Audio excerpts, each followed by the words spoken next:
Day, another food series. Pero hindi po ako magluluto ngayon. As you can see, nandito po tayo sa Pablo's Restaurant. Dahil naimbitahan po tayo sa birthday ni Consehal Pando. At ayun na nga po, ito po ang my birthday. Happy birthday po. Grabe naman tong Pablo's Restaurant. Sobrang ganda. Parang gusto kong mag-uwi ng isang chandelier. Char! Sa part po na to, kumukuha na rin kami ng pagkain namin.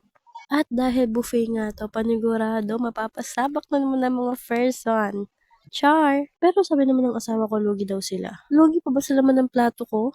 At syempre, target lock ang sushi dyan. Char! So ayun, lahat naman na kami may pagkain na at yung sa akin bawas na rin naman. Pero may part 2 pa to, sabi ng asawa ko. Char! First batch done! At masarap din tong banana bread at iced coffee nila, promise. Syempre, di mawawala ang sushi sa second batch. At kung makikita nyo rin po may siopaw, favorite ko yan. Uy, may kamay na dumukots! Kung inaakala nyo pong sa akin lang yan, hindi. Sushi at siopaw lang po talagang nakain ko. Lahat ng pampasakit ng batok ay sa kanya po. Tingnan nyo naman po yung pamangkin namin. Sobrang cute niya dahil ang dami niyang nakain. Siya po talagang sulit sa buffet. At ito nga po kapatid ng asawa ko, para siyang nalugi guys. Di yata siya nakakain ng maayos kasi yung totropahin o jojowain niya nasa kabilang mesa be.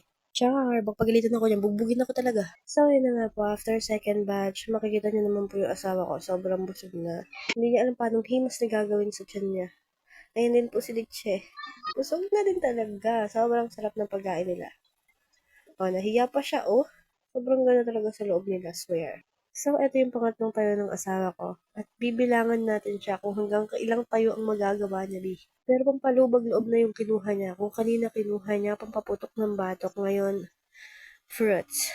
Para daw hindi alam nung baboy kung ano yung sisirain. Char!